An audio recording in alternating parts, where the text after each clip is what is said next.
सरकार 60 दिन में डीएसपी को इतना बड़ा घोटालेबाज रंजीत रजक 12 परिवार को डिप्टी कलेक्टर बनाया, पेट्रोल पंप खोला और उसको सरकार 60 दिन के अंदर छोड़वा दिया। चार्जशीट ईओयू नहीं दाखिल की। कितना बड़ा दुर्भाग्य है। अभी वर्तमान में जो एमएलसी हैं माननीय अवधेश नारायण सिंह जी विधान परिषद के अध्यक्ष भी रहे हैं, लेकिन स्नातकों के लिए उन्होंने कुछ भी नहीं किया। अगर हम रहते वहाँ तो उसके खिलाफ हम आवाज़ बुलंद करते।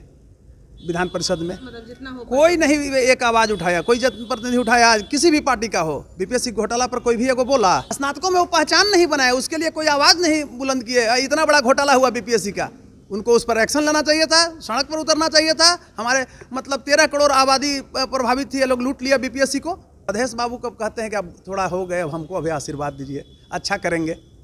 अगर हमसे भी कोई बेहतर और करने वाला आ जाएगा फिर उसके बाद हम भी छोड़ेंगे। गरीब, दलित, वंचित, चाहे वह किसी भी जात का हो, सवार, बैकवर्ड, अति पिछड़ा, दलित, एससी, एसटी जो भी होते हैं, माइनॉरिटी के लोग हमारे भाइयों, हमें उनके लिए शिक्षा का अलग जरूर जगाऊंगा, लड़ूंगा। नमस्कार, आप देख रहे हैं लाइव बिहार में, आपके साथ रूपम। आज हमारे साथ कौशलेंद्र नारायण जी जुड़े हुए हैं, जो कि जिनसे मैं आपसे पहले भी मुलाकात करवाई थी और लगातार यह बीपीएससी के मुद्दे पर आवाज़ उठाते जा रहे थे। जिस तरह से बीपीएससी में पेपर जो लीक हुआ था उसके लिए इन्होंने ही रीट दायर किया था और फिर आगे की ओर भी केस यह लड़ते गए। आज कौशलेंद्र नारायण जी से हम इसलिए मिलने आए हुए हैं क्योंकि हमें जो पता चला है उसके बारे में हम आपको बताते हैं कि ये गया स्नातक निर्वाचन क्षेत्र से एमएलसी का चुनाव लड़ने जा रहे हैं और हम इन्हीं से बात करते हैं। कौशलेंद्र नारायण जी, हमें ये बताइए कि आप वकील का ये जो काम कर रहे हैं, अब आप एमएलसी के बारे में कैसे सोच लिए, एमएलसी बनने के लिए कैसे सोच रहे हैं? देखिए, सब प्रथम तो मैं आपको बहुत बहुत धन्यवाद, साधुवाद और आपके प्रति आभार प्रकट करना चाहूँगा अपने तरफ से। आपने एक अहम सवाल किया कि आप एक वकील के रूप में कार्य कर रहे थे और अब एमएलसी के चुनाव में क्यों कूदने जा रहे हैं। मैं आपको बताना चाहूँगा कि यहाँ तो सेवा भाव कर ही रहे थे, लेकिन हमारा जो डेमोक्रेटिक स्ट्रक्चर है, जो हमारा भारतीय संविधान है, उसके तहत जब तक सदन का कोई प्रतिनिधि नहीं होगा तो आप एक ताकत के साथ कार्य नहीं कर सकते। सुधार वहीं से होता है, क्योंकि एग्जीक्यूटिव जो लोग होते हैं उसी के अंडर होते हैं। यानी कि जब आप बीपीएससी का जो मामला हो या कोई भी बहुत सारे मामले हैं जो आपने सुलझाए हैं, तो उसमें कहीं ना कहीं आपको इस तरह के लगा होगा कि शायद मैं यहाँ पे कमज़ोर पड़ रहा हूँ। जी जी बिल्कुल। जैसे देखिए, अभी मैं बीपीएससी का बात किया, बीपीएससी का हम मुद्दा लेकर गए, सब डीएसपी वगैरह गिरफ्तारी हुई, लेकिन एक चीज़ उसमें सोचिएगा कि सरकार 60 दिन में डीएसपी को इतना बड़ा घोटालेबाज रंजीत रजक 12 परिवार को डिप्टी कलेक्टर बनाया, पेट्रोल पंप खोला और उसको सरकार 60 दिन के अंदर छोड़वा दिया। चार्जशीट ईओयू नहीं दाखिल की। कितना बड़ा दुर्भाग्य है। अगर हम रहते वहाँ तो उसके खिलाफ हम आवाज़ बुलंद करते। विधान परिषद में जितना हो कोई नहीं एक आवाज़ उठाया, कोई जनप्रतिनिधि उठाया, किसी भी पार्टी का हो। बीपीएससी घोटाला पर कोई भी एगो बोला, इससे कि सब अंदर से वही कर रहे थे। सबका कैंडिडेट हुआ है, पैरवी करके अंदर से अंदर सब एक हो जाते हैं। दूसरी चीज़ समझिए, हमने पप्पू देव इनकाउंटर को ये किया, फर्जी इनकाउंटर मैंने कहा कि है और उस पर एफआईआर मैंने कराया। मुंगेर गोलीकांड प्रोसीडिंग मतलब चलवाया, एसपी के खिलाफ मैं ही पीआई लेकर आया था। देखिए, लगा कि जितना एक न्याय करना चाहिए जनता के लिए, हम यहाँ तो न्यायिक व्यवस्था से कर रहे हैं, लेकिन वहाँ जाएंगे तो एक ताकत मुझे और मिलेगा। और अधिकांश जाति और धर्म से ऊपर उठ करके आपको मैं बता देना चाहता हूँ कि हमारा जो न्याय से हम सेवा करते हैं, जो अपने ताकतों से, अपने मेहनत से, उसमें आप देखेंगे जितना भी केस अभी तक किए हैं तो मैं अदर के लिए, ना अपने जात के लिए नहीं किए हैं, ना कुछ के लिए नहीं किए हैं। अभी मुंगेर में बनिया जाति का लड़का मारा गया था, अनुराग, उस केस को मैंने किया। अभिषेक पाठक को मार दिया रंजीत मंडल, ये आपको बिहपुर थाना प्रभारी, उस केस को मैंने कराया सब कुछ। अब हम चलते हैं गया स्नातक में।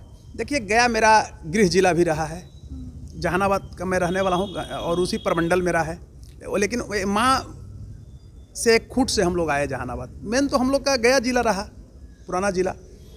इसमें गया स्नातक निर्वाचन क्षेत्र में 2 प्रमंडल आते हैं, गया और शाहाबाद। गया प्रमंडल में 5 जिले थे, लेकिन नवादा कट के पटना प्रमंडल से जुड़ गया है, पटना स्नातक से, तो 4 जिला रह गया और 4 जिला शाहाबाद क्षेत्र का।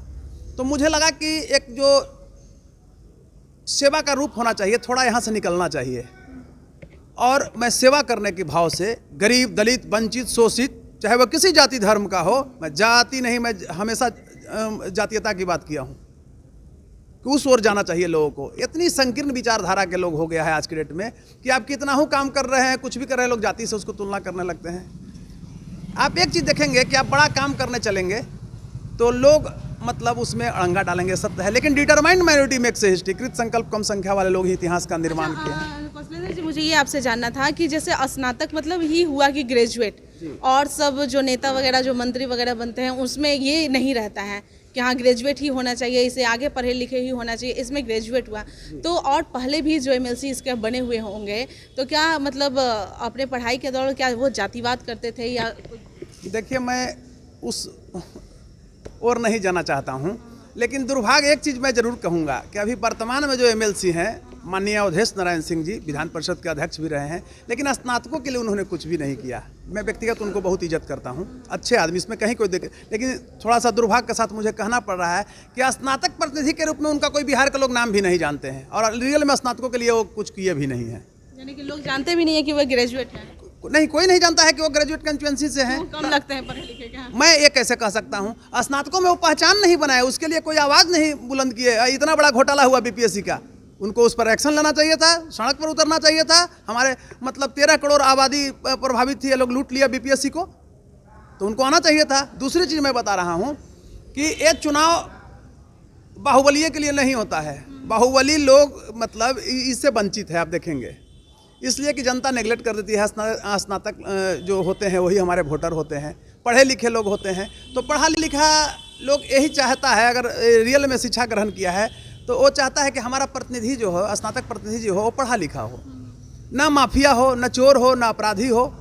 तो इसके तहत मैं जा रहा हूँ। शिक्षा का स्तर बढ़ा सकता है। जी बिल्कुल, स्नातक की जो निर्णय है उसके बीच में मैं जा रहा हूँ। निर्णय कि आप निर्णय लो भाई, मेरे पक्ष में हम लड़ रहे हैं, हमारा मजदूरी दो, हम निस्वार्थ अभी तक लड़ते हैं। गरीब गुरबा आते हैं, वकालतनामा भी मैं अपने पास से देता हूँ। अच्छा कौशलेंद्र जी, मुझे ये बताइए कि आपकी जो टक्कर है, जो सबसे ज़्यादा लड़ाई जो है वो किन से है? अवधेश जी से? अवधेश नारायण सिंह से हमारी है, जो विधान परिषद के पूर्व अध्यक्ष रहे अवधेश बाबू के। देखिए, वोट का राजनीति है, हम लोग अहिंसा के पुजारी हैं। अवधेश बाबू अच्छे, हम लोग वोट में जा रहे हैं। अवधेश बाबू कब कहते हैं कि अब थोड़ा हो गए, अब हमको अभी आशीर्वाद दीजिए, अच्छा करेंगे।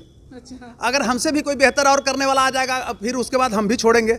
कुछ करने दीजिए और हम अच्छा करेंगे, हर जाति धर्म के लिए कुछ करेंगे, नया रूप देंगे। अवधेश बाबू क्या काम किए हमको बताइए कि एक भी कहीं इंस्टीट्यूशन उन्होंने खुलवाया सरकारी स्तर पर? एक भी संस्थान उन्होंने, शैक्षणिक संस्थान नहीं खुलाया 8 जिला में। मैं किसी ये नहीं कह रहा हूँ कि कोई वो अपने के लिए भी खुलवा लिए, अपने जिले कहीं नहीं खुलवाए। हाँ, ये लोग अपने अपने स्ट्रक्चर को बढ़ाए हैं, बड़े बड़े कॉलेज खोल लिए हैं, बड़े बड़े इंस्टीट्यूशन खोल लिए हैं, अरबों करोड़ों कमा रहे हैं।